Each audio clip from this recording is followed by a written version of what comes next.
Gentlemen, the time has come once again to discuss things.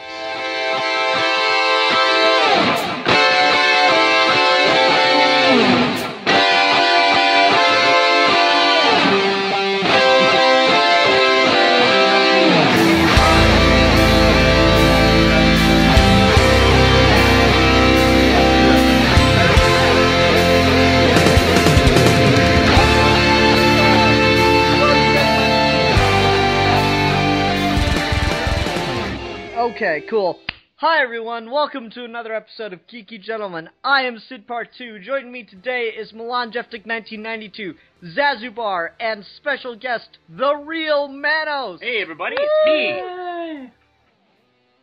Milan is apparently too good to cheer. I'm cheering, Holy shit, Milan, God!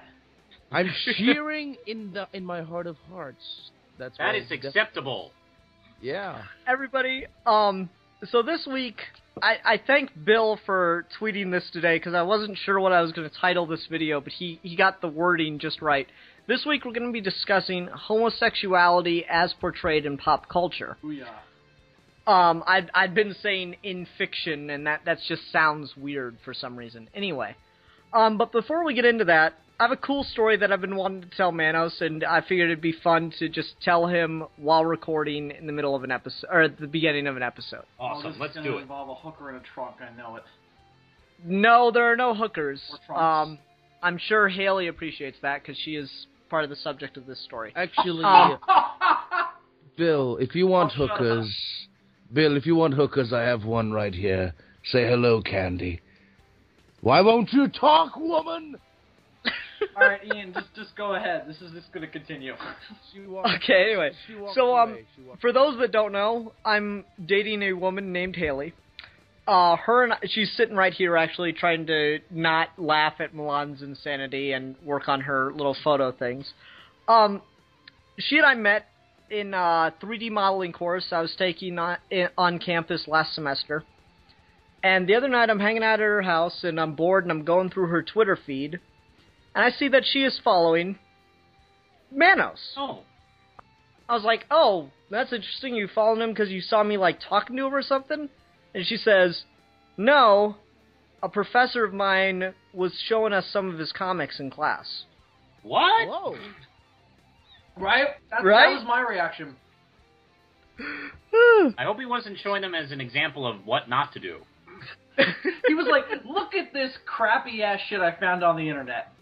But Professor Linkara, it's fine.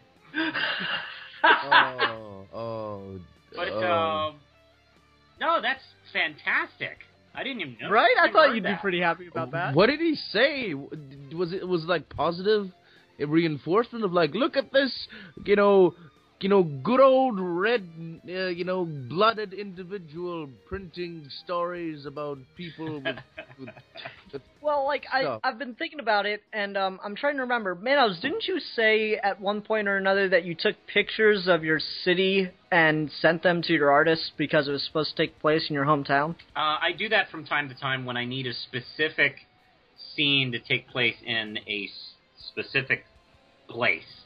Like, I'm actually doing that a lot with issue 8 and 9, which are in the works. And MacArthur Memorial is going to be featured in issue 8, as well as the USS Wisconsin, which is docked in downtown Norfolk. You can actually... Oh, interesting. It's awesome. You can actually walk down the street in Norfolk and see the Wisconsin just docked. Right. How weird that they named a boat after a landlocked state. Irony. I know, it's strange, isn't it? I've never thought to ask why. It's really cool. Yeah, I was just trying to think about it because she's a photography major, so I was trying to think of why exactly they'd be talking about a comic book, and that little memory popped in my head, so I thought that might be a reason why. Well, that's awesome. Thank you, Haley, for following me. 1 second. She gave a thumbs up. 1 second. What did the professor? Don't thank her yet. What did the professor say? I don't want to go any further. But you know what? There's a tiny bit of photography used in Red Knight, usually by JC. Although I did send Shiloh some shots of some neighborhoods in Norfolk for issue 6, but Jeff Hewitt in The Ends uses a lot more photography in very interesting ways in his artwork on his book The Ends. Oh, interesting. He does. I thought that was a really cool little story, and I'd been wanting to tell you for about a week and a half now. That is so cool. Yeah, you're the subject of a class discussion, or at least briefly. You're publicly being put on display. Yes. What did the professor say about Manos' comics anyway? That they were good. That's all I need. I didn't. Okay. That is the best review that he could ever hope to have. Well, no, it's just like it was a class a while back, but I just thought it was interesting that even if it wasn't like a shining critique, that his stuff was being brought up in a class in a state that's like got absolutely nothing to do with the real Manos. Wow, that's fantastic. Well, that's awesome, man. I thought that was a really cool story. That's fucking awesome. Yeah, small world after all. I remember Jeff was showing me a list of the Diamond sales charts, and at the very, very bottom of the list, there's like hundreds of comics on every month, and at the very bottom, I'm of course not distributed through Diamond, so I'm not on the list, but I remember specifically the last few mainstream books by actual companies with money. I remember thinking, wow, I'm only a few hundred in sales behind the lowest number of titles on Diamond. Oh, wow, that's neat. I thought that was really awesome, actually. Now, just for people who don't know, and so I can clarify it, Diamond distributes, that's the big comic distributor for comic book stores, right? Yes, that's the big gun. Okay. And at the very bottom, there was one book, I don't remember what the book was, it did like 443 in sales.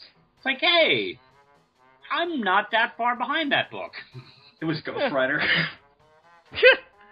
It's like, no, you don't want to be behind Ghost Rider. Well, based on what I heard about how that series is going, I wouldn't think so. Behind Ghost Rider. Huh.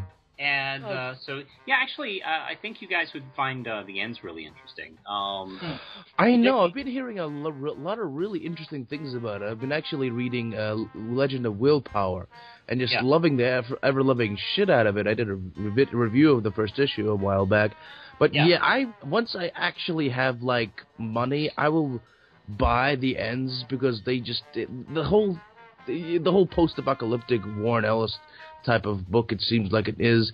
I'm gonna buy it. Also, I'm gonna I'll check out your book as well because I've been wanting to do a lot of fan art of your stuff, except I haven't read your books. It's like I did a little piece of fan art, but you scorned it so terribly.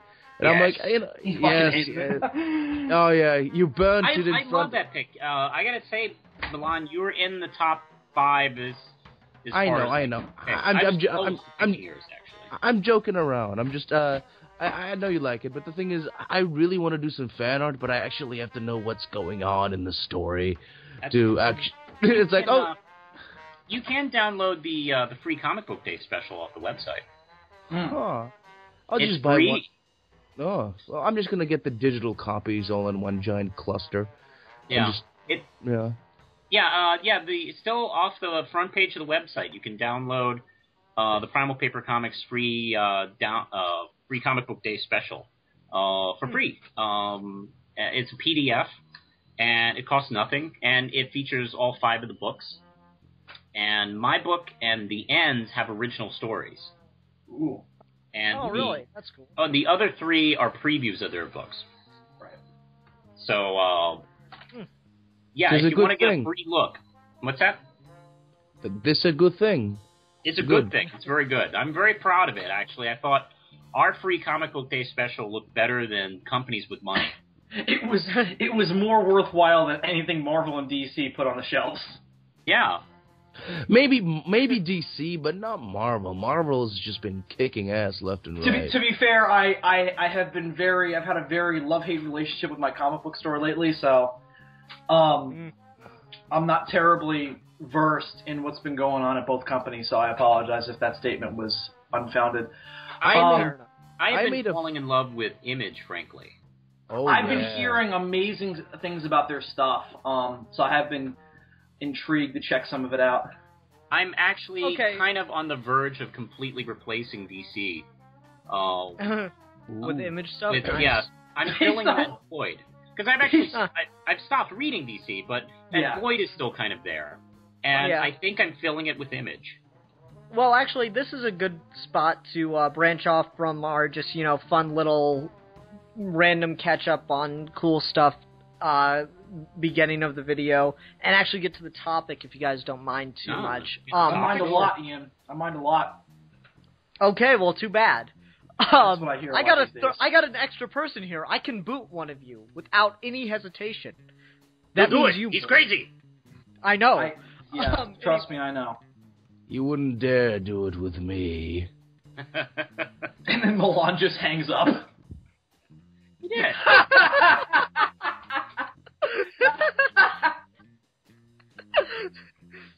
He said I wouldn't do it, and I did it. You don't tempt Ian. It's like tempting fate. Except it has a beard. I will do terrible things to you. Via the internet. Anyway, so let's get started on the topic here. Yes. I'll wait for Milan to come back. Snap 2 seconds, boys. Sorry, I'm kind of eating.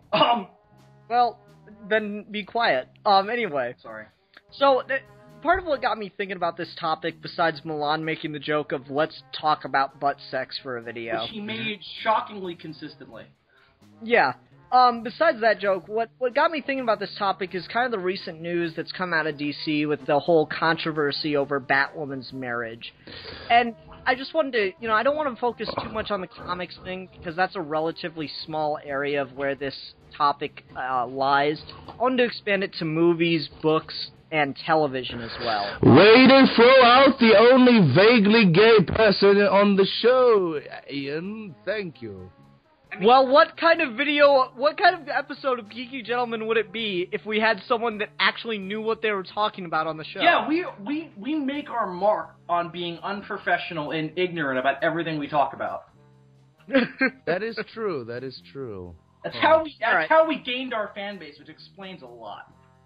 But anyway, for those that don't know, so DC has a character called Batwoman. Kathy Kane, Cassandra Kane, what's her name, Manos? Kate Kane. Katie Kane, alright. Kate. Kate? Kate. Okay, Kate Kane, You know, like sorry. Kate Winslet.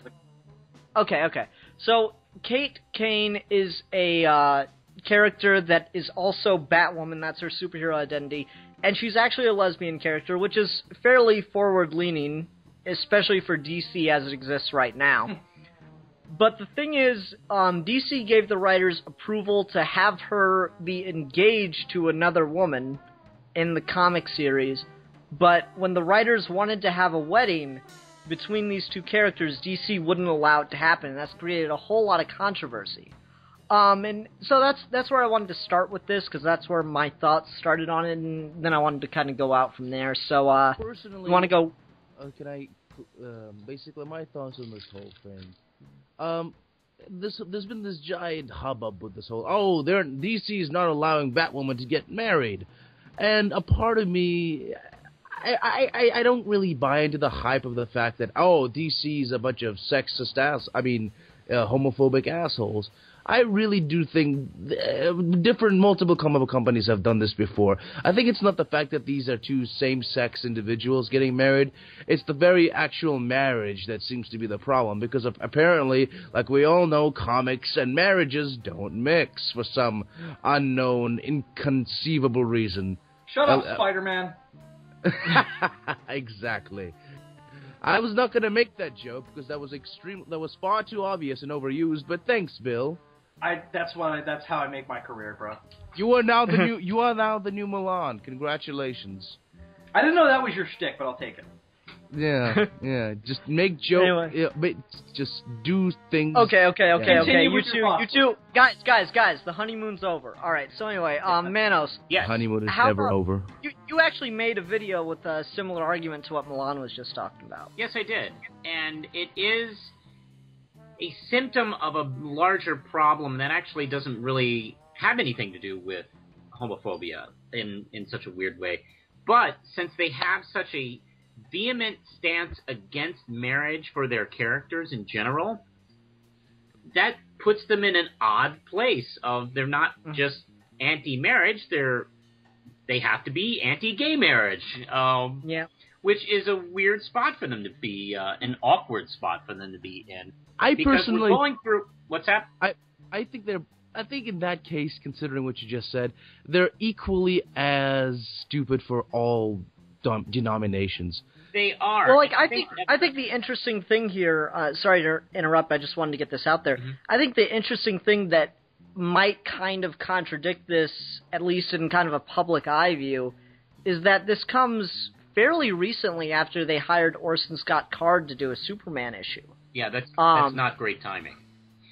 Yeah, just I tend to lean toward what you guys are saying about this issue, but with seeing this happen reasonably recently after that happened, it's really looking that they're trying to portray themselves as, open-minded with making, Alan Scott's Green Lantern gay but in a different universe, of course.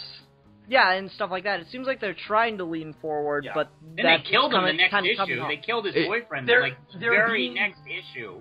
They're being very safe with it. The thing with that is they're basically taking they're taking 2 steps back, but they're leading their heads forward. Yeah. Well, it seems to me, and I am so not engrossed in the world of comics right now, so I apologize if I come off as misinformed.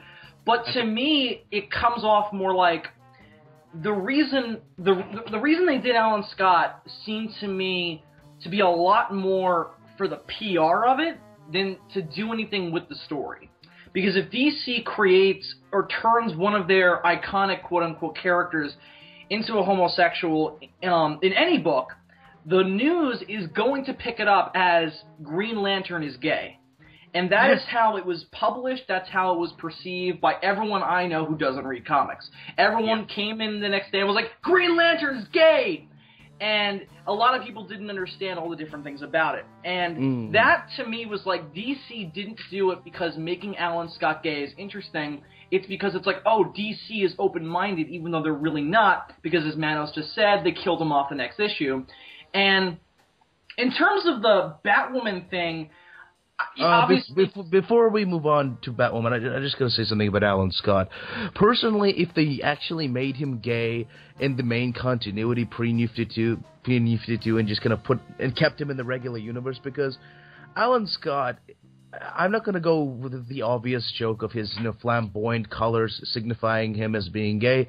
It's just somebody mentioned this a while back, or I've seen this in the video, that people would complain, oh, Alan Scott has kids, and is this and that, and he has been establishedly, straight for a while now, and he's like an not elderly, but he's an old guy, but the ring gives him youth or whatever. But the thing is with that, but that means, coming out, and, older guys coming out, that may still have kids and who are married, that happens. That's not what they did. That happens all the time. I know, but what they did. I know, but that's really not what they did. They just made him gay. I know. They just they created a version of Alan Scott that was homosexual. I'm getting to the point. Well, no, you're not. You're taking 10 minutes. I know. Yeah, I mean, this isn't a fucking marathon. Basically, I just want to finish. I want to finish. Basically, yes, if they did it in the pre-New continuity, it would have had some weight to it. But now they're going to put him in Earth 2. It doesn't really matter. It's just kind of, well, I hate to be so cynical and just say it as a gimmick, but DC has just been coasting on gimmicks for a while now. So it's just... You know, Milan, I would not call you cynical. I would call you observant.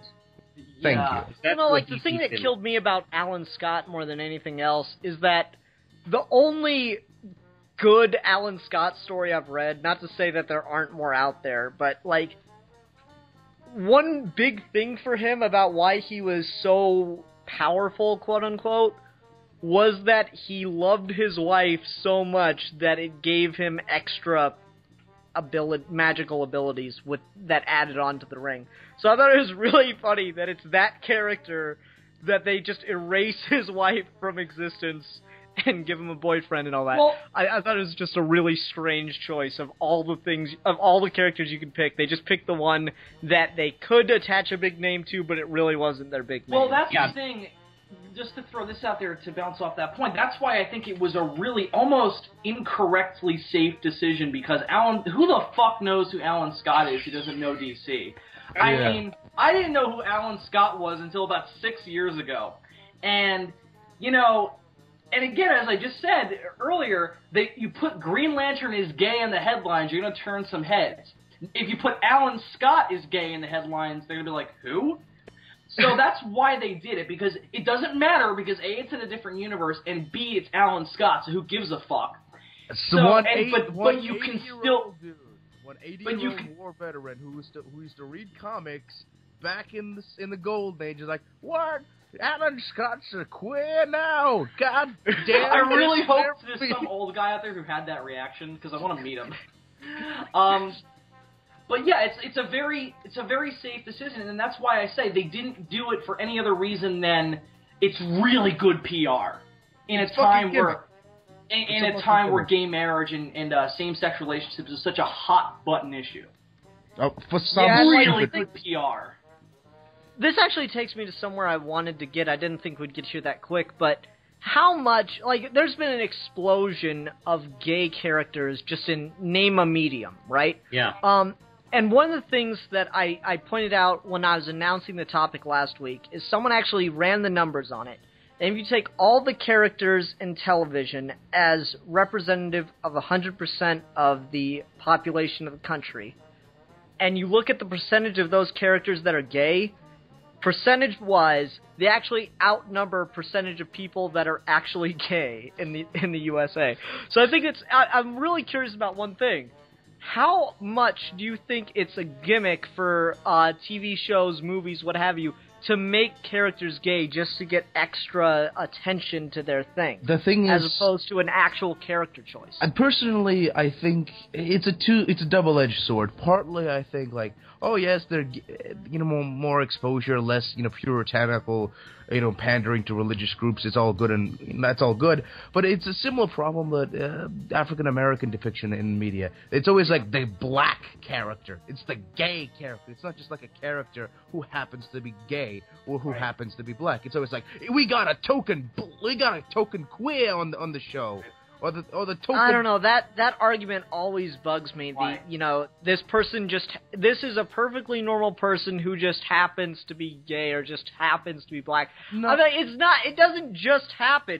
It's a fundamental part of your identity. I'm sorry, it's not like you're a normal person aside from that. That's part of who you are. No, but they play up the stereotype, though, often. Yeah. That's what the point is. Yeah. Like, if they have the token gay guy, not always, but a lot of the times, that's the effeminate guy. He stands out from the crowd. And then with the token black guy, you guys reviewed Event Horizon last week. That had a token black guy. I'm sorry. It had a very token black guy in it. And, well, there were two black guys. Yeah, but one of them was like... One was the token. One was the token black guy. The other one had really no purpose. In terms of his race, Lawrence Fishburne was just Lawrence Fishburne. Lawrence Fishburne was like the way, like, he was just a character. He was the captain. Exactly. It was written completely guys. Well, no, Manos, you want to weigh in? I realize you've been kind of quiet so far. That's okay. You guys have... I didn't want to jump in. I'm trying to think where to start here. We kind of, like, went all over. I do think that... I keep thinking of TV. I think TV is a huge medium at the moment as far as just capturing, what culture is dealing with. And also, I think artistically, it's gotten to the point where it's actually superior to film at the moment. And I do, and I don't like saying that. Elaborate. But that's a whole different subject. But Gay characters are all over right now, and I'm reminded of the 70s, when I was growing up as a lad. Black characters have really kind of exploded all over TV, and not just black shows, but I guess the token black characters and such like that. After years of not being on TV or very, very selective, very, very careful, conservative selections of being on TV here and there, and that's what I kind of noticed with gay characters. And I remember when a gay character would show up on 30-something and be in bed with a dude would be in bed with another dude. That was really controversial. And wow, 25 years later, that's kind of the norm. So what we've seen is I do see a growth in not just the numbers, but I think Hollywood is trying to make a I guess they're trying. I don't want to make. I don't want to say restitution or anything like that, but they're trying to play catch up. And when Hollywood tries to play catch up, they really go big, and that's what we're seeing right now, I think. And I have no problem with that. And now, of course, we're seeing actual gay actors play gay characters. I remember Siskel and Ebert were talking about this once when they were talking about straight actors playing gay characters and gay characters playing straight. Where they said, well, there was this Anne Heche movie with Harrison Ford or something like that, and it wasn't long after she came out. And there are people talking about how that's not going to work. And Gene Siskel had a really good comment about that. He said that she's playing a straight woman. You can't believe every romantic movie you see that they're really in love with each other. Right. They're acting. Right. So she's acting like a straight person, and you have straight people act like gay people. Right. And it's interesting to watch this progress. Actually, I think we're watching it. I think we're watching culture. I think TV is ahead of everybody. I think film is still a little behind. I think comics are. I don't know. Comics. I'm trying to decide where comics are in this. I think it depends on the issue. I think it depends on the company. I think it depends on the company. Yeah, it depends on the company. Because you know what? We were talking about DC. What really distresses me was DC was pretty much a leader in the 90s when it came to gay characters. Look no further than their Vertigo titles. And even they published Stuck Rubber Baby. They published Sandman, which had gay characters, and writing them as people, not as gay characters. Mm-hmm. But then, of course, that was Neil Gaiman, for God's sakes. But also even not too recently, pre-New 52, you had Montoya and Batwoman, and you had some other gay characters, and they were actual characters, not just we got a lesbian in the universe. They actually exist here. And I do wonder if that was part of the pitch for them, we got this gay character that we can talk up and be really proud about. But they're not going to get married or do anything progressive. We're going to really sell it. Yeah, I think that's an interesting thing with what we're talking about here is, homosexuality in characters, whether it be comics, TV, whatever. It's whether or not you play it up. Because here's the thing: I would love to see pop culture get to the point where you've got a gay guy and a straight guy having a conversation, and their spouses have nothing to do with either what they're talking about or their relationship. Because I think it needs to get to the point where, to a certain extent, their sexuality doesn't matter. It doesn't define And I know them. that. Yeah, I know exactly. That's the problem that I think a lot of things are having right now. Where the fact that this character is gay is such an alien concept to the creators of the show, maybe, or to the people watching, that they have to play it up. That it has to define the person. And I would love to see it get to a place where that doesn't happen. At the same time, the other problem with that is being a gay man is different from being a straight man. You know what I mean? Yeah, You have a different viewpoint. Yeah, and Yeah. they should play that aspect of it up, but they should still be real people. Yes, I think but that's the that, distinction. I think the more exposure homosexual characters get, the less of a oddity, sex between two same-sex people. I asked for a respectful video that was actually highbrow and, fairly intellectual and respectful. What do you want me to call it? Butt sex between two men. It's homosexuality. Ian, to be fair, you gotta admit, this came from a conversation where it was called butt fucking. So Yes. just that putting that was out him there. joking. I was gonna him make a joking joke, and me putting him on the line. I was gonna make a joke, and now you ruined it. Thank you, Ian. I did ruin your joke because your joke was stupid. Any joke that starts with butt sex sucks. I am making a sweeping declaration. Anyway, well, let me get us back on track here. All three of you guys, if you're writing a gay character, do you play up the homosexuality as a big deal, or do you do it like I said, like it's just a part of their character and their sexuality doesn't really matter to a certain extent? Can I go first? Go ahead.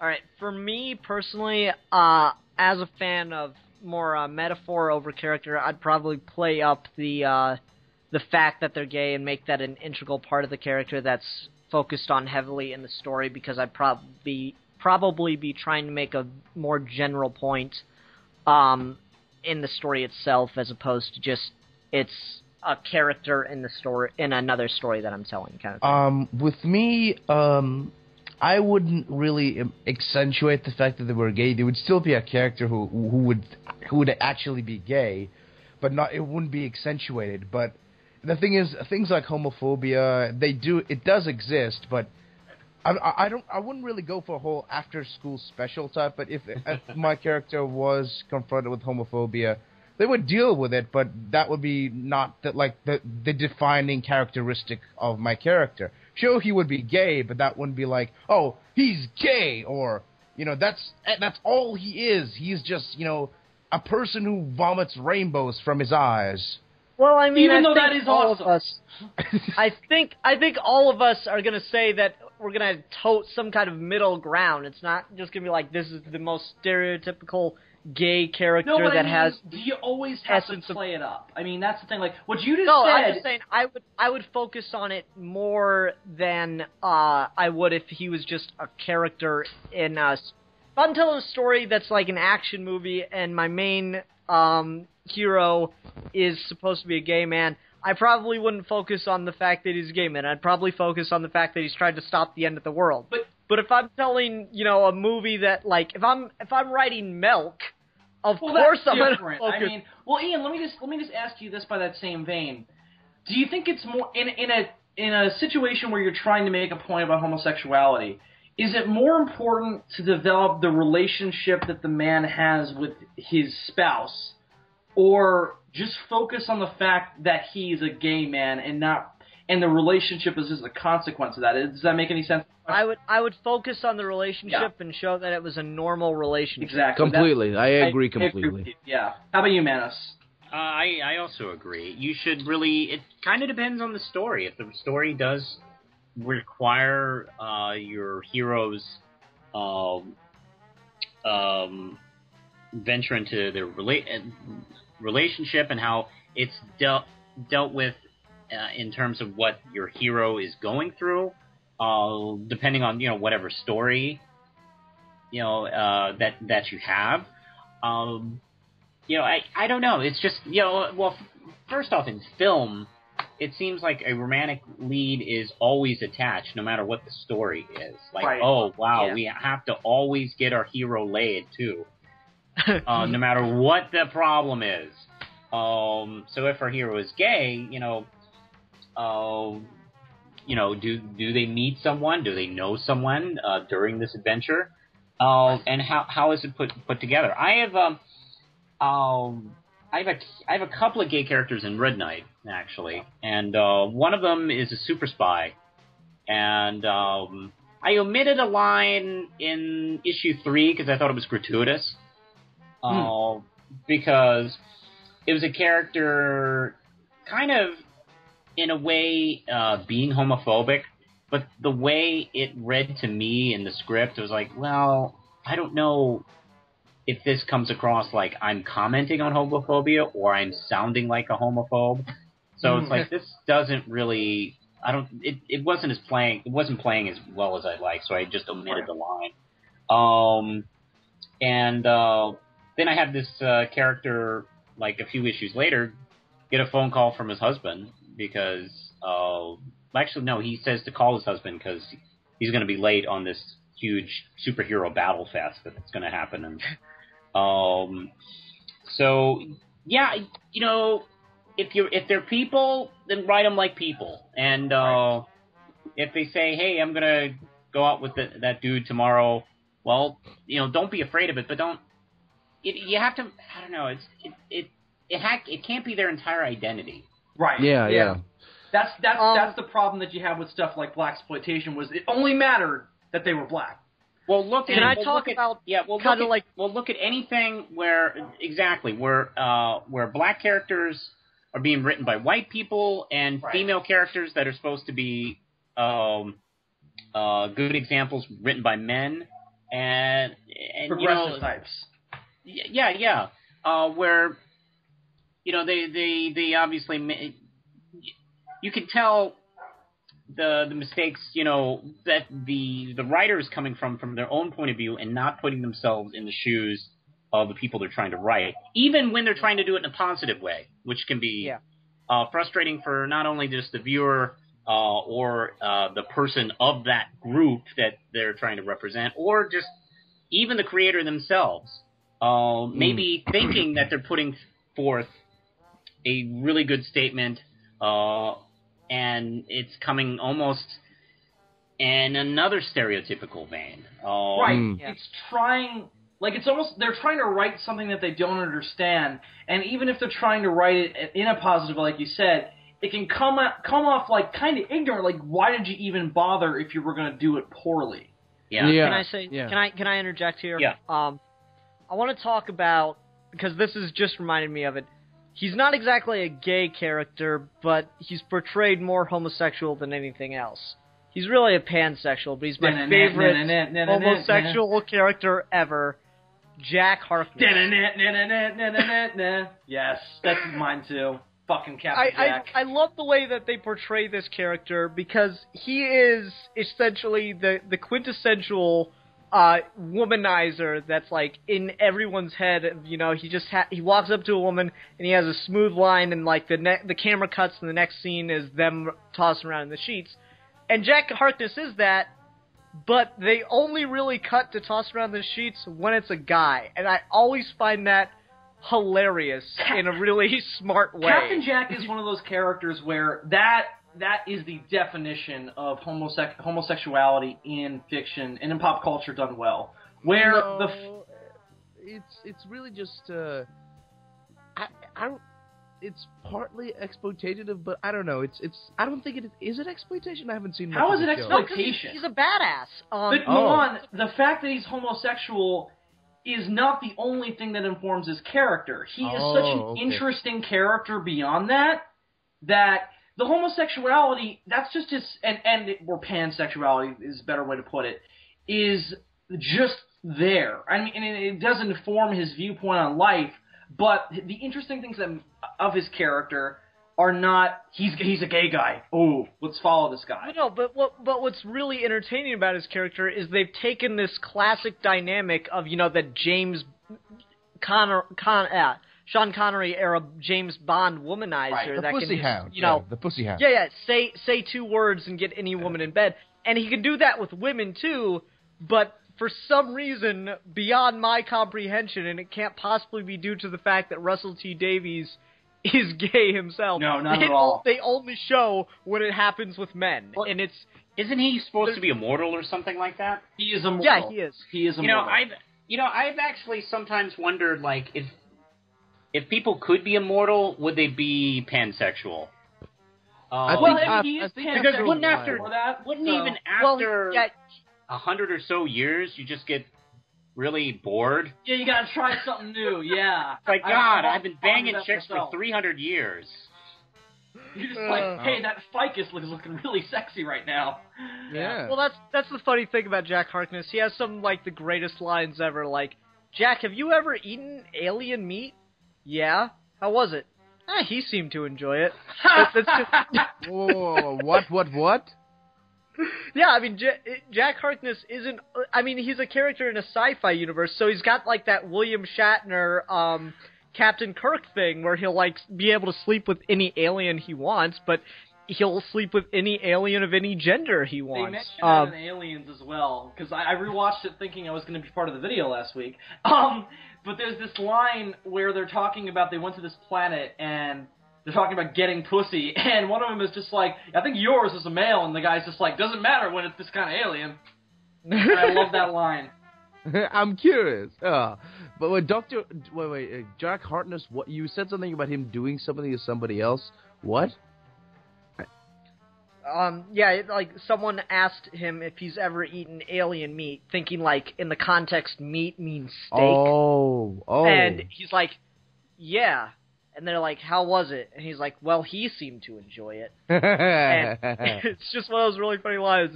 I mean, Torchwood was really just a very graphic thing, Almost and apparently everyone in that show is gay. Yeah, apparently it's a requirement if you work for the British secret underground science lair to be bisexual minimum. Funny about Torchwood. Yeah. Funny thing about Torchwood.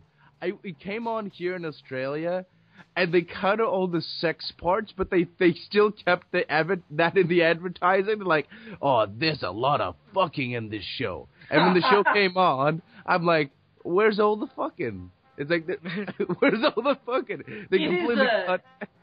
It is a very shocking thing to watch coming off of Doctor Who, because it is so raw.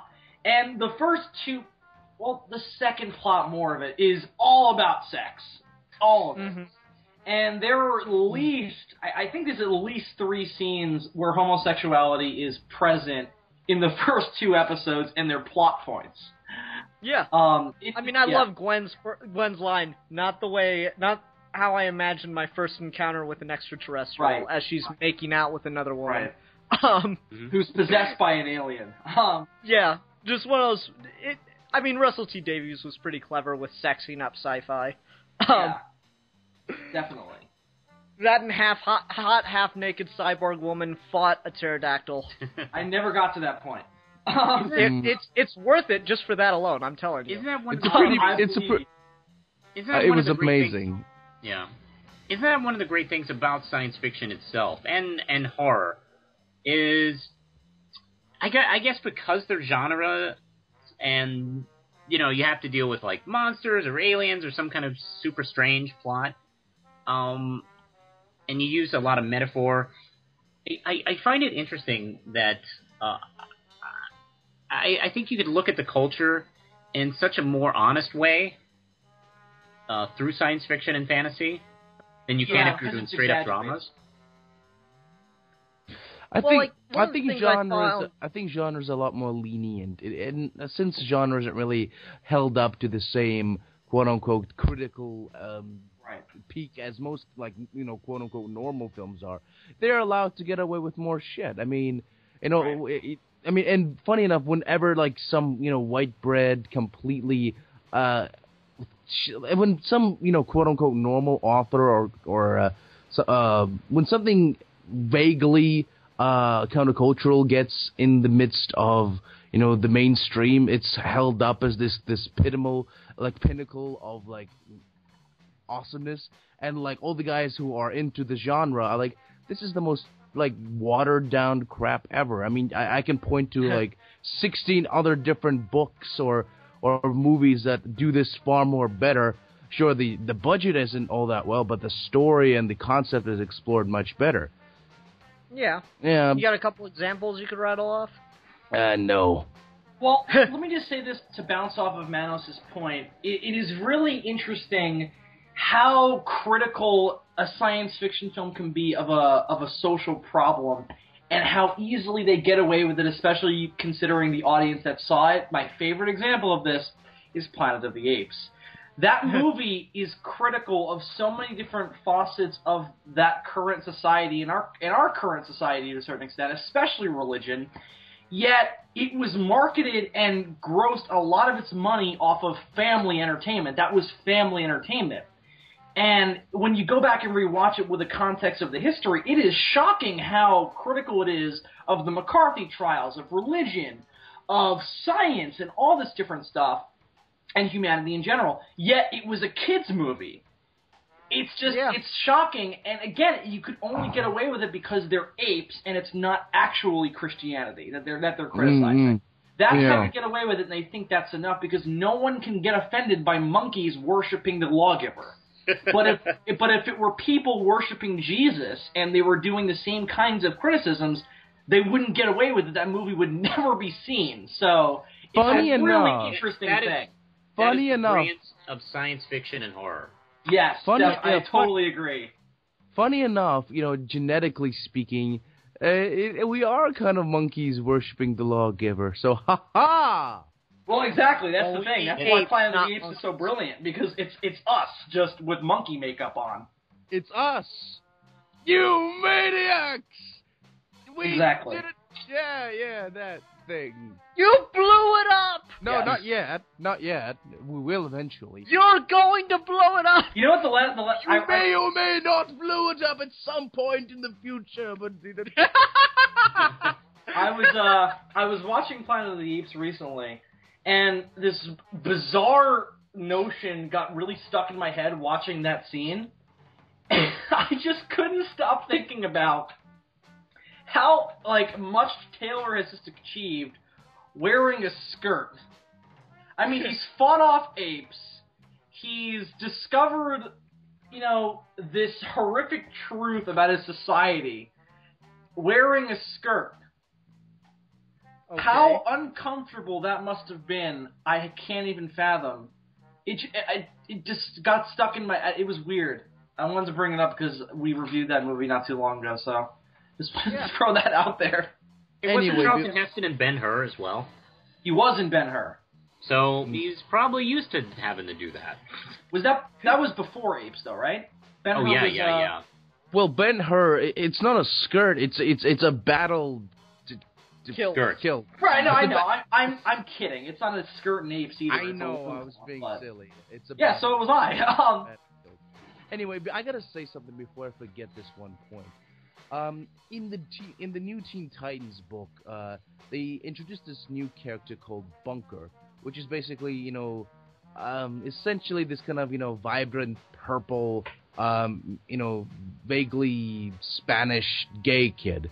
And of course those exist, twinks are a thing, but it's interesting when they decided to use the Green Lantern to make him gay, because as Alan Scott, the original Green Lantern, was kind of blonde, blue eyes, strong chin, kind of railroad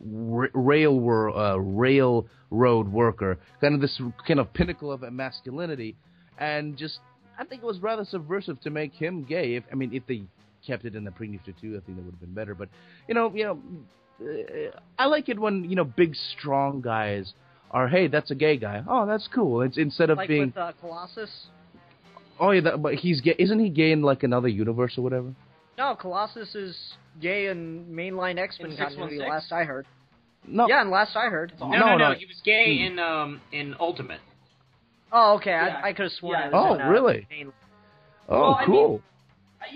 Milan, I totally agree with you. It's where you look at him and his sexuality doesn't matter. You know what I mean? It's like you look at Alan Scott working on the railroad with a bunch of other straight guys who are going to go home to their wives, and you're like, oh, he's gay. It's like, cool. He looks the same as everyone else, so... I know. Well, that's the point. It's like, there's, we all have, our stereotypes, and of course we all know the various stereotypes of gay men specifically. But there are quite a few different types of people. I mean, gay people are people, so that's they don't line up. How dare you say something like that? I know it's crazy, but it's true. It's crazy to think that gay people are people with no, feelings. So therefore, there's blasphemy. Yeah. So therefore, there's a whole bunch of different kinds of characters that need to be brought across in the culture, and I do see that much more now, where I don't know. I have seen a growth in the 70s was a big time. It's funny, like going back, watching some stuff in the 70s. It's like, wow, there's a lot of gay material here that I seem to remember as a kid. Then that kind of like really got swept under the rug during the 80s, which was not a great time for culture. Reagan. AIDS epidemic. Reagan, it's the great friend of gay people everywhere, Reagan. Yeah. There's a plague of AIDS coming out. It's killing all the queers. We're not going to do anything because it's a plague sent by God. Yeah, well, if only he said something even remotely like that. He actually just chose to ignore it. I think it was like 7 years after the AIDS epidemic exploded, he mentioned it. Oh, that's nice. Imagine that. It was years before he said it publicly. He's just like, oh, by the way, there's this thing going on. I don't have a lot of deets, guys. Apologies, but apparently a lot of gay people are dying. That's a thing. Mm-hmm. Yeah. Look out for that thing. Well, no, he wouldn't really call them. He wouldn't really call them. He wouldn't really call them people now, would he? Oh yeah. Well, I remember people in the 80s were like talking about like how this was retribution. Yeah. And they were serious, and they were taken seriously, and it was actually kind of disgusting. Of course. I mean, totally. it's one of those things I wanted to talk about. Kind of two things. If you don't mind branching off from like the actual history, getting back to fiction again. One, I wanted to discuss how homophobia has changed in how it's displayed over the years, because there's been a very drastic change by this point. And I wanted to discuss just how people treat homophobic characters, both in homophobic people, both in real life and in fiction, if we can. Sure. Can I throw an immediate one out there that I saw recently? Sure. Louis. One of the best scenes in Louis is, I think it's like the third episode. The opening scene is them playing poker, and Louis is talking to one of his gay friends about how he uses the word fag in his stand-up. And it is this insanely well done and intense scene where he's like, I don't really mind, but you should know what it means when you use it. And he goes on this Quint from Jaws-like tangent about what the word fag means. It's the little Kindle sticks at the bottom of a fire, and gay people got called that because that's where they were put, back in the day when they were burned. So that's why they got called fags. And just the look on everyone's face is like, holy fuck. And it was such a powerful moment. And I like the message behind it, because it's, I don't mind you joking about it, but you should be informed about what you're joking about. Yeah, didn't he also say something to the effect of, when you say that word, you're reminding every gay person in the audience what they were called when they were beat up as kids? Yes, I believe that was involved as well. That is interesting. Like, basically, as a kid, you're getting called kindling. Hey, we're gonna burn you. Yeah. If it wasn't for the damn police and their godless ways. Well, that actually reminds me of a story that I always find really, cynically entertaining. So I was at a friend's birthday party, and this was a number of years ago. I was still in high school, and his dad was a drinker. And we're all hanging out, and one of the guys, his name's Devin, and he's straight, but he's got, bling. He's got an earring in, right? Right. And Nick, who's the birthday boy, his father says to Devin, "Devin, is that a fucking earring in your ear?" In that exact and way. he's like, "Yeah, no, he's drunk off his ass." Oh, okay, that explains it. And Devin's like, "Yeah." It's like, back when I was your age, me and my friends had seen a kid wearing an earring at the end of the street, we would have gone down there and beat his fag ass. And I swear to God, not 10 minutes earlier, this same man was talking about how better life was when he was a teenager, and how everything was much more peaceful and more serene, and no one bothered anybody. Yeah, totally. Yeah, it's funny, like, all the guys who are like old-time thugs, they always say, like, oh yeah, when I was a kid, everything was peaceful. Nobody get the shit kicked out of them. I mean, you did not get the shit kicked out of you because you were in the group kicking the shit out of other people, right, motherfucker. Yeah, or if everyone was white and straight and Christian and not telling anybody their personal problems, well then, yeah, everything sounds pretty cool because no one's really talking. And you drink scotch, you come home from work at 5:30, you drink scotch, you don't talk about your feelings, and you drop dead of a heart attack when you turn 50. Yeah. That's was how man. life worked, and it was better. That's the American dream! Yes! You know what's that's how I go out. And it's kind of, I don't know, what this fantasy of the old days is, I think, a horrible lie. It's never existed in whatever context old racist bigoted people talk about. It never existed. Shit has always been awful. Shit has always been awful. Well, it's a generational problem because every older generation says that about the old days. You know, it's every generation, the people who are saying that now, you go back to when they were, younger, and there had people who were their age then, they're hearing the same bullshit just for different excusable reasons, you know what I mean? It's a really bad generational disconnect. That's actually one of the things that, like, really is kind of at the core of this, is racism and homophobia, and I really hate the word homophobia because you're not afraid of gay people. You're a damn bigot. You're not afraid of them. Those two are just excused if you're old for some reason, and I don't get why. Yeah. Like if I say some of the things that I've heard an old woman say, I would get my ass handed to me. Right. But because she's old, no one says a fucking thing. The thing with that is, it's just because everybody knows she'll die soon. Well, Milan's saying it'll get bred out. Yeah, exactly. The thing is, it's a similar, like, my father, he's not a very bigoted man, he's not really. He just... Bullshit, your father's called me your father refers to me as the pufta, which is apparently Serbian for fag. Well... Your father is very... Well, he doesn't mean that in a negative way, he just says bullshit. that... I'm kidding. How can you not mean that in a negative way? I'm joking. Well, he doesn't say it mean. He's joking. He's really filled with hate. Yeah, But the thing is, my dad has a similar thing. He's weird because he's really nice to everybody, like genuinely nice. Not based on the stories you told us. Let me finish that basically. He points at Muslim people and like when they just walk down the street and he's like, that is a Muslim woman. I'm like, yes, Dad, that's a Muslim woman. She has a vagina. Yes, Dad. Most women have vaginas. You get a cookie.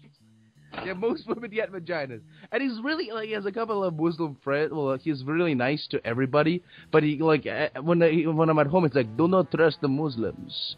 They will stab you in the back. Everyone else is okay. Well, I guess because he's Bosnian, so he's like, I don't know. It's like, do not trust Americans and the Muslims, because those guys are fucking... relationship with us in every way. Yeah, but he likes them as well. He has some Muslim friends. He's like, just do not... I like them, but... trust them? No, he does not trust them. Like, okay, let's stop talking about Milan's father, otherwise we'll be here for like 6 hours, and then we'll all be therapy. Milan's father. Yeah. Like, that's the thing, is Milan gives people contact trauma. Like, getting a contact high. You get contact trauma from hearing about Milan's life. Yeah, we're gonna have to start charging Milan by the hour, so... Yeah, Milan, we should be you'd be your casual therapists. You know what we should do? There is a thing This called... fall on Comedy Central, Casual Therapy. Manos, you and me, bro, we're gonna write that shit. We'll make millions. Alright, we're gonna pitch it. We're gonna go drive up to Comedy Central like, we have a fucking show for you. Yeah, you can put it as the lead-in for Workaholics. Yeah. This week on Casual Therapists. So Milan, how was your day? Well, that's just the whole show. My father beat a cat to death with a brick. Okay. Anyway. $7.99, please, sir. But no, did anyone else want to weigh in on, like, the generational okayness of racism and bigotry? I think that's... There is this attitude that we can't do anything about Grandma's bigotry. Because she was raised... Even if this older person is raised in your family in the same neighborhood you grew up in, they didn't really grow up in the same culture you grew up in. Yeah. And there's this attitude, well, can't do anything about that. They're stuck in time in this parallel dimension where they still hate them and there's no use in talking to them. Right. I'm not sure... I don't know. It's just I'm like not that sure, scene... I'm not sure if that's the best, because you know what? Old people still live in the same planet we do, and they see the same things change as we do. It just reminds me of that scene in Blazing Saddles where the sheriff's walking around town for, like, the first time, and he sees the little old woman, and he's like, "Morning, ma'am, and isn't it a lovely morning?" It's just, like, straight-faced, no hesitation, just goes, "Up yours, nigger," and walks away. And that was okay back then because it was...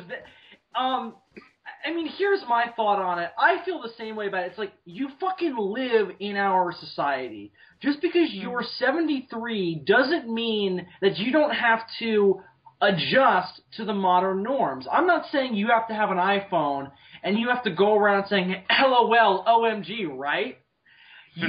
What I mean is, you know, it's not okay when you go to a restaurant and you know that, like, the waiter is gay and you're like, "Fag, bring me a beer." That's not cool. Don't touch do my that. food. No, that's perfectly fine because then you get spit in your beer. This is what I heard this once happened. It's like, "Fag, get me a beer and don't touch it. I don't want AIDS in my beer." And that's the thing. That's the thing. How am I gonna fucking bring it to you, dickweed? Exactly. Now I'm just gonna dunk my nuts into it. I'll just throw it at you. Yeah. No. I'm just gonna. That's the thing. Never insult the people that serve you your food, because it also begs the question: if you're that afraid of them getting AIDS in your beer, maybe you shouldn't ask them for the beer. Yeah. Take your bigotry elsewhere, cocksucker. Oh. Let's get into, like, how homophobia, and like I said, I hate that word for it because you're not afraid of gay people, you're just a bigot. So, was there a word like niggerphobia? Yeah, well, I mean, I try to call people who are homophobic bigoted more often these days. I call them cunts. Well, that's a good one too. I mean, granted. Yeah, but you need a more specific term, because when you just call someone a cunt, you gotta wonder if they're a bitch or a pussy, you know? Yeah, yeah, you don't know why they're a cunt. Well, if you call them a bigot, then, yeah, it's like, oh, well, that's why that person is a cunt. Oh, yeah, but let's get into how let's get into how, bigotry in the context of homosexuality is portrayed. See, that's just such a mouthful. Is portrayed in different mediums. Like, it's so weird. It's usually like it's always in the modern context. It's always portrayed as a bad thing, but they do it to varying levels. Where it's just usually someone that's an asshole, and like they have a speech yelled at them, and then that's the end of it. Whereas, like, if you look at racism and what happens to, like, people who are racist in movies and television, like, the consequences for being racist in fictional universes are significantly higher than the consequences of bigotry from the homosexual context. Yeah. It's You notice getting that? there. Mm. I'm just saying, Quentin Tarantino needs to make a movie with a homosexual protagonist, and he just does the same shit that Django and the Bear Jew did, okay? That would be pretty awesome. Quentin, take note. That's the third movie. That's the third movie. That's the end of his trilogy. That's it. It would make In sense. the 70s, and it's just a gay dude going around killing people. I know what it is. It's basically one of the gays in the fucking Auschwitz with a fucking little pink rectangle on his chest going around. Triangle on his chest going around Tommy gun dowing Nazis in camps. Like, and just being awesome. That would be cool. And they need to steal a line from Dragon Ball Z Abridged where the guy just puts a gun to his stomach and goes, by the way, I'm about to blow my load all over your insides. No. And then just kills him. Wait, is that a line from Dragon Ball Z? Dragon Ball Z Abridged. Dragon Ball Z Abridged. It's a parody. I really wish that was a line from Dragon Ball Z. It would hold up so much better than it actually does. But if I may actually start off seriously, it's almost the same problem as portraying homosexuals in pop culture, where. And it's not the same thing, but it's the same problem where we were talking about how a lot of people don't portray homosexuals as people, and it's the same problem with homophobes is they're not portrayed as people. The fact that they are homophobic is often the only thing we know about them, so they don't come off as a real person. They come off as the embodiment of a social issue, which That's a good point. is just not good writing. I mean, just generically. So I'm sorry. No, I'm just going to say they're both the same problem. They just come off different ways. That is an excellent point.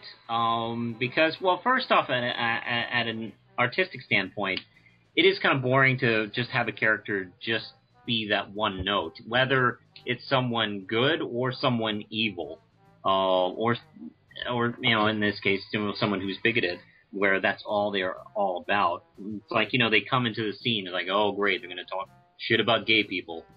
And then they do, and it's like, oh, well, gee, what a shock. I think it's also, I think it creates a even more of an impact when that homophobe, when that racist is a person, and they kind of talk and sound like us. Right. And hey, the audience is agreeing with them for a minute, and then they start talking about black people, and it's like, oh, well, I sounded like that person for a second. Now, that racist could be me, or it could be someone I know. Right. And you're absolutely right. It does make more impact. We talked about this on the show once when we did horror.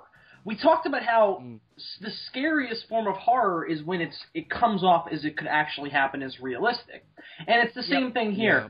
When you have homophobia put into, or racism, either way, put into fiction or pop culture, it has more of an impact if that person is like, I did my taxes today, not a big fan, it sounds like a person, and then the subject of homosexuality comes up, and they express their viewpoints on it, and it makes it more interesting and a bigger moral conundrum for the viewer to see how big of a problem it really is when it's done realistically.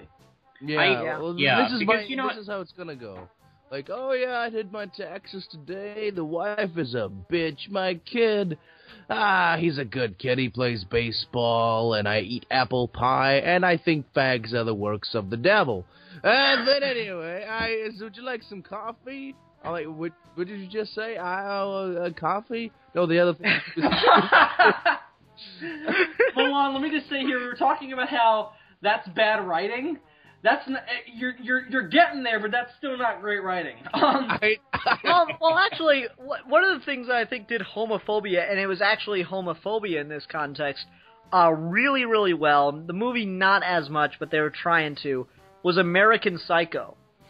Because here we have a group of men, these Wall Street bankers, and they're portrayed as very, very actually afraid that they might be gay, so they're doing all these things to be overly masculine, to the point where it's actually making them more metrosexual, which is confusing them with being homosexual. Right. If you read the first chapter of the book, it's just Patrick Bateman talking about all the stuff he does in his morning routine to make himself pretty. And he's like, always use a non-alcoholic aftershave, because alcohol artificially ages the skin and opens up pores. You don't want that. It sounds like a QVC ad, honestly.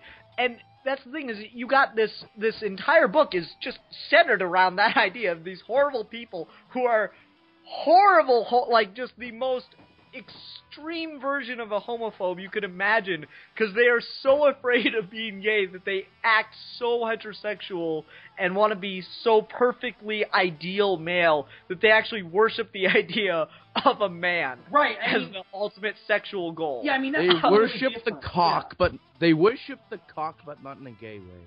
Yeah, they worship their own cock. But that's an interesting difference, is because that's homophobia because they're afraid of becoming something that they don't like. You know what I mean? They're afraid of becoming something that's not socially acceptable in that context.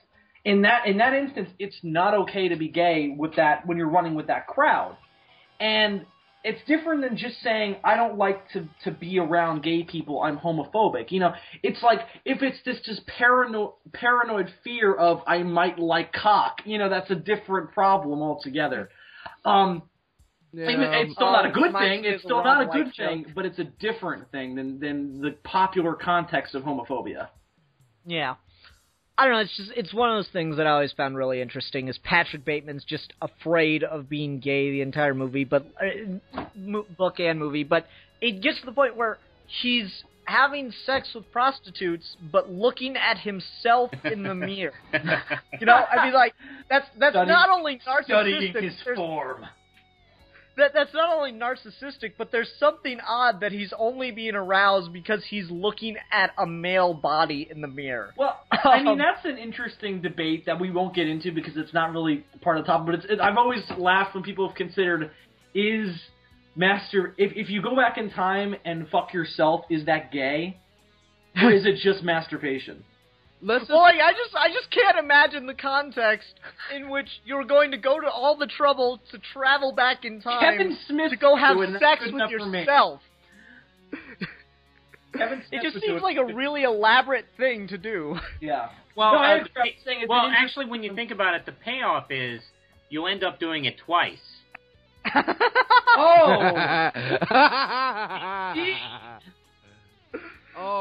Someone parodied Looper, actually, and there's that scene where Bruce Willis first shows up in front of Joseph Gordon-Levitt, and he's like, yeah, I can't wait to have myself suck my own dick. He's like, wait a minute, you're going to suck my dick? He's like, dude, I did not travel 30 years back in time to suck a dick. But yeah, it's an interesting conundrum that will never be solved, hopefully. That'll be the first thing used for time travel. What does with time travel? I've noticed any time technology comes about, it's almost immediately used for either war or sex. Yeah. In this case, I'm just saying, let me just say this before we move past it. Whenever I masturbate in view of a mirror, I always put on lipstick and a wig so it doesn't get weird. And that dress that you have just tucked away just in case. Personally, So you're really turned on by women with penises? I am. Everything looks great except that one thing. I will neither confirm nor deny. Okay. Anyway, the thing with me and the whole having sex with yourself through the time stream, funny enough, I had a visitor not too long ago who burst out of my bathroom looking exactly like me but 15 years older. He whipped out his cock and he said, Milan, I am you from the future and we must have sex. And we did, but I'm still a little confused. And of course Milan didn't question it at all. No, not at all. Not at all. Not at all. He's just like, okay. The science is sound here. How is it not sound? Exactly. Milan's just like, well, this happens all the time. I mean, this is a common occurrence in the House of Jeftic. I mean, it's a thing. But let's get back to the homophobia. Now, we have could an argument be made that the little diatribe we just went on, is it homophobic? No, not really. It's just funny. Yeah, no, I know we're kidding, but still. And an honest question. Anyway, though, like, just why do you think it is that it's not as big a deal? It's not seen as quote unquote evil to be homophobic as it is to be racist. I think it's the generational thing, just because, the homosexuality being such a common thing now, especially in the media, it's a relatively new phenomenon. So it's not as terrible to say I'm not a fan of gay people, because there are politicians who say it rather casually. Yeah. If a politician casually says, not a big fan of black people, he's not going to last very long, especially with who's sitting in the White House right now. Well, personally, if the South secedes from the Union of America, then I'm thinking, yes, a racist would win every time, because the South is filled with racist, homophobic people. Milan, you're not from America. I know, but I'm just can't say these things. I'm not. I'm just going by what America shows me through its media. Everything I know about America, I got from the classic children's cartoon, The Liberty Kids. Exactly. Which as everyone knows, is the most accurate representation of America ever, which includes Benjamin Franklin as a time traveler. You know what? I got this comment that it just perfectly fits in this conversation. It's basically from this weird-looking 40-year-old guy. Milan, your penis is huge. No, not that. Basically, this is what he said. Juicy cute, you look 21. Can you move to hot, juicy cute? ... Hot, sexy men. Like you gets 1 to 4 a week. So you're forwarding spam on the show. No, can you move to Miami? Love you. And it's on my Thoughts on Killing Myself video. Can I just say the thing that stuck out to me the most about that little thing there? Yeah. The grammar was terrible. It is. It's from like his picture is just like this disgusting old guy. I'm like, yeah. All right. Anyway, Milan, and what do you think? Why is it that homophobia is not seen as great a sin as racism in film and stuff? Well, I think with homophobia, it is a bad thing, but with racism, I think with racism, there's a added bonus of white guilt. That kind of there's actual history as well for homophobia of just like with gay people, anybody can be gay and pretending to be straight. It's basically kind of McCarthyism, but with gay people. But you can't hide that you're black. Many have tried. Some people fucking tried. Yeah, I mean, that's quite racist, Bill. You should feel ashamed. But no, but that happened. Yeah, early in the day. Light-skinned blacks would try to pass themselves off. Yeah, mulattoes and Creoles would try, if they were lucky enough back then, they would try to pass off as white, or at least closer to white, so they could own slaves. Anyway. Or at least, and then, in the early 20th century, just so they could, go to wherever they want, restaurants and hotels. Yeah. It's like, hey, what are you black? No, I'm just dark-skinned Italian. Oh, cool, come on in. Yeah, we only mildly hate them. Yeah, but that's the thing. I mean, with racism, there's actually you could see those people. There's an actual they look slightly somewhat different than us. And that, but in gay people, anybody can be gay. It's completely, it's not specific to any. It's random, not specific to any gender, any race. Anybody can be gay, and sure, there's hatred for that. But with racism, it's those people in particular that we should hate. And in this, thankfully, with this globalist world that we have now, it's just kind of racism is bad. Do I have to explain it? No, I think that's a given.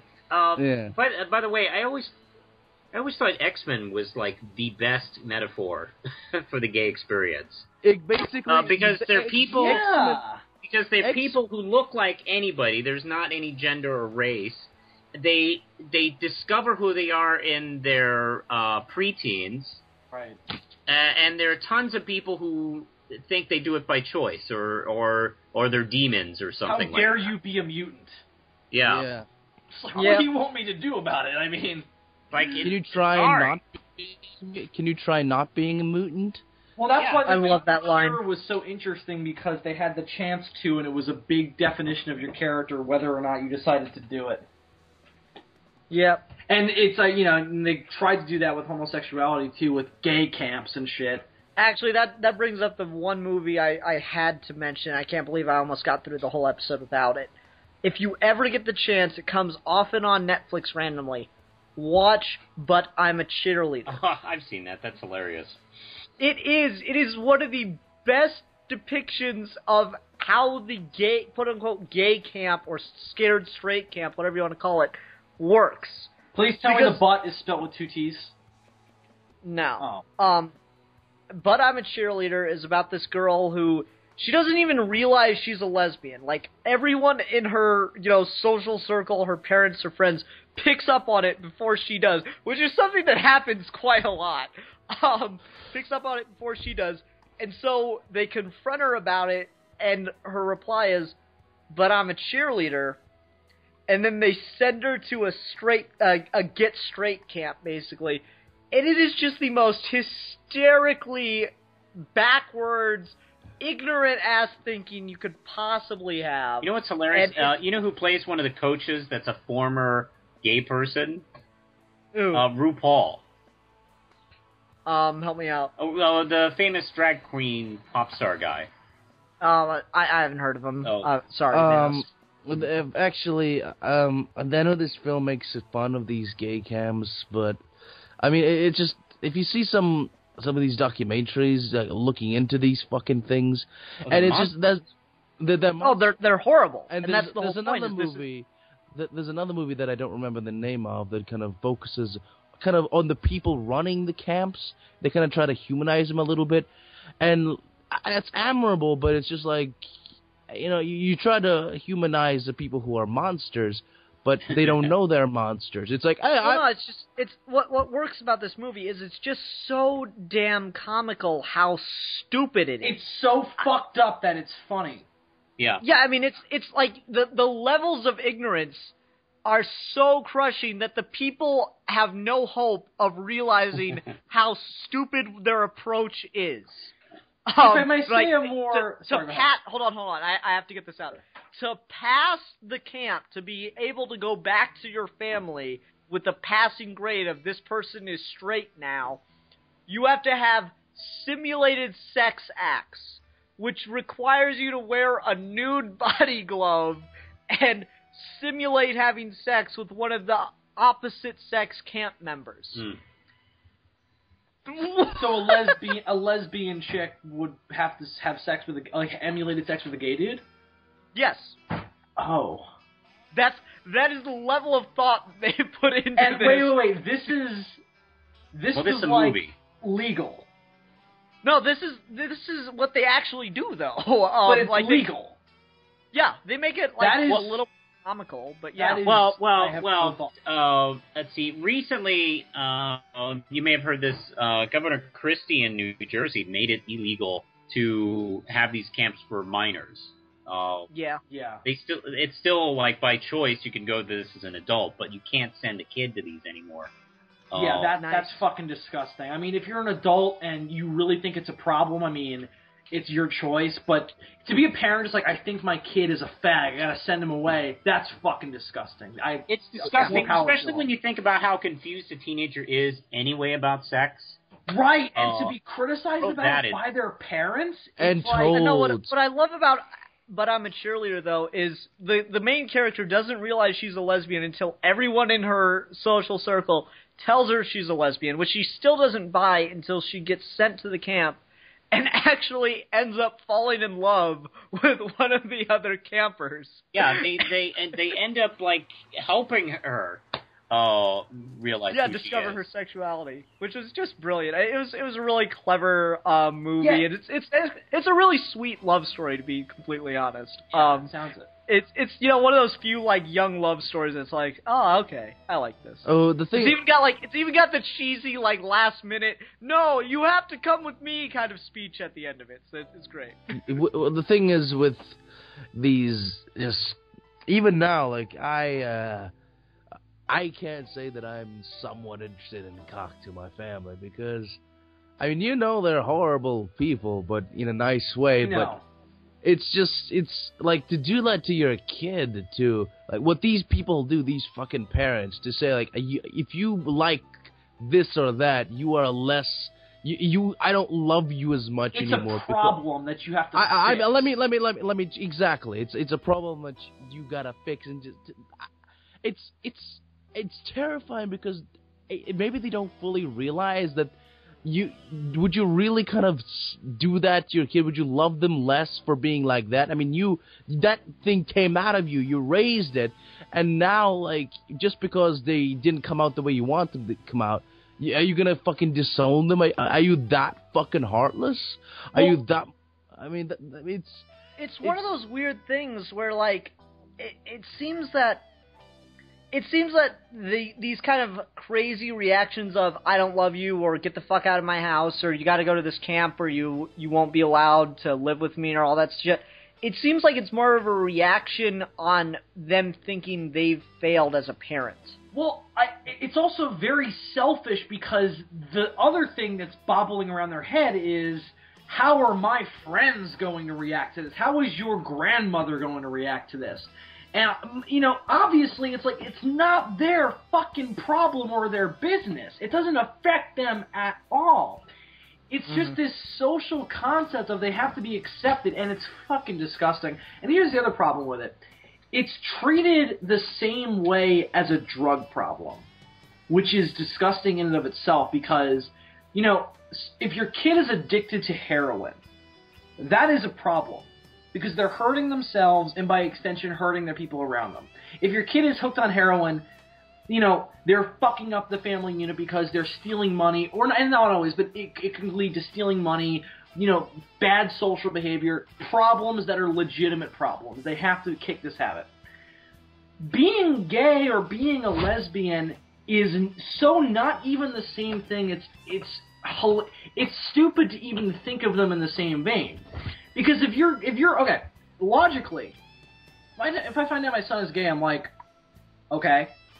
And to even think like that is a problem for me, I'm like, it doesn't affect me at all, really, except that I just want him to be happy. That's the only thing that a logical, non-bigoted person would think is, it doesn't affect me at all. It's none of my business as long as they're in a healthy relationship. Yeah. It's just a really... Which is something you don't see very often. You don't see abusive homosexual relationships portrayed very often. No, you don't see them portrayed, but they do happen. I mean, you hear news stories. No, it's something that like I think that's how you make a gay character more realistic. Honestly, is you show like these very atypical type of relationships that play out. The I can change them kind of thing. It was actually... I think that's going to be the next... I think that's going to be the next step. We're going to see in how homosexual couples, male and female, are going to be portrayed. Like, once we get over this period, I think, that we are in now, I predict maybe like 10, 20 years down the line, we'll be seeing more relationships like that. Right now, it's like right now, it's like you'd be on the verge of offending people if you did because that. It is still socially acceptable to be like, at least in some parts of the country, that homosexuality is a problem. So to do it is almost like it's counterproductive to be like, I mean, I don't think anything's gonna really fully mesh until we get to the point. I really was surprised by this, but I know parts of the country weren't because otherwise they wouldn't have run the ad. I don't think we're gonna really get there until it's going to be jaw-dropping across the country when a person running for president comes on television and says, it's a scary time because homosexuals are in the military and getting married. When I saw those Rick Perry ads this past election, I was like, really? Yeah. How do you get away with that? Right? But the thing with gay people, you shouldn't be excused for character writing. I mean, gay people can be scum too. I mean, they can be complete other awful people. Totally. It's not about just because you're downtrodden doesn't excuse you from being a cunt.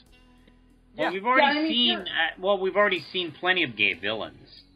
Yeah, but so no, I mean, that was almost kind of a thing where this character is gay, and it was allowed because society tends to frown upon gay people, so making the villains was fine. Yeah, I mean, there's a couple of James Bond villains who were heavily implied to be homosexual, and it's cool.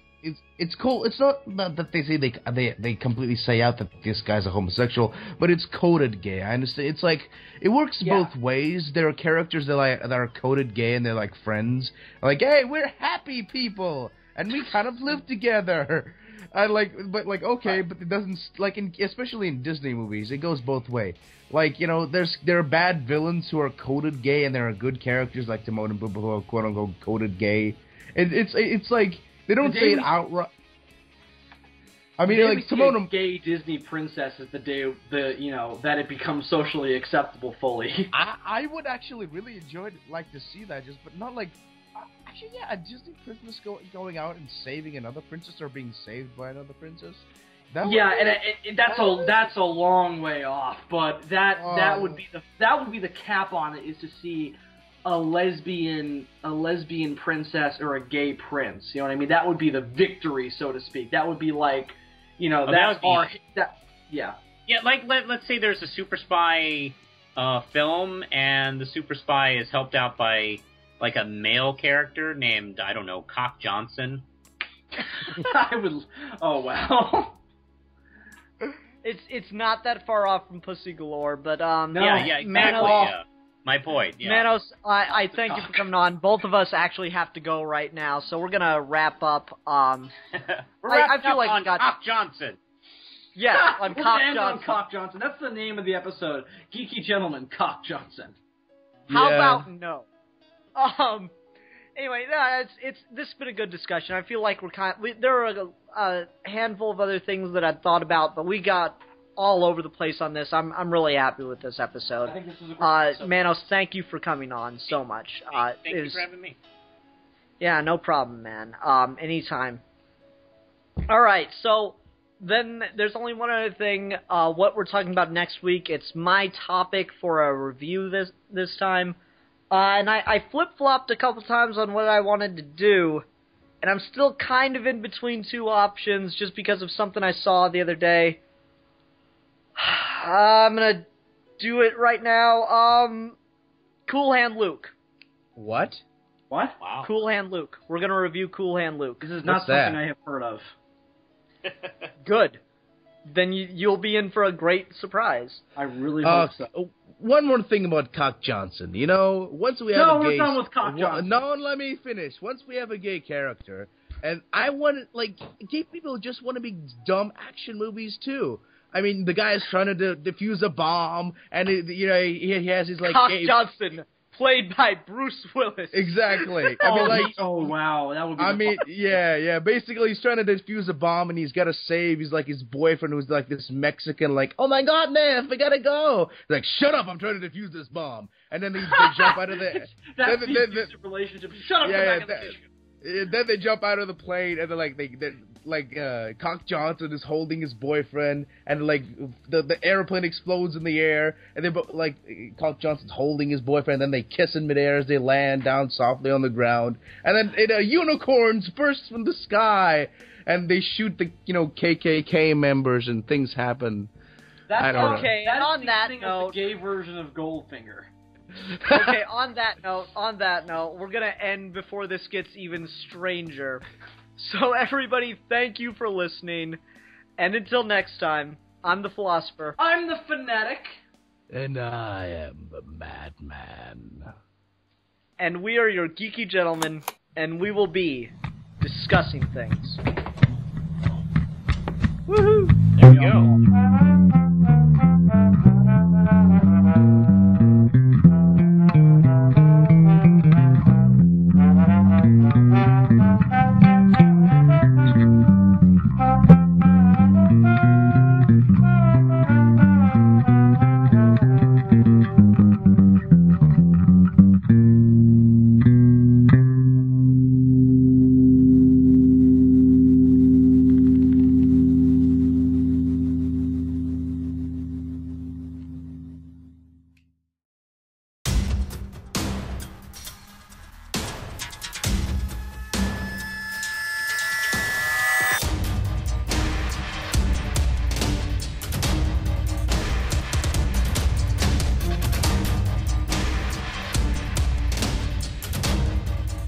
Red Knight, the last optimistic man in a cynical world.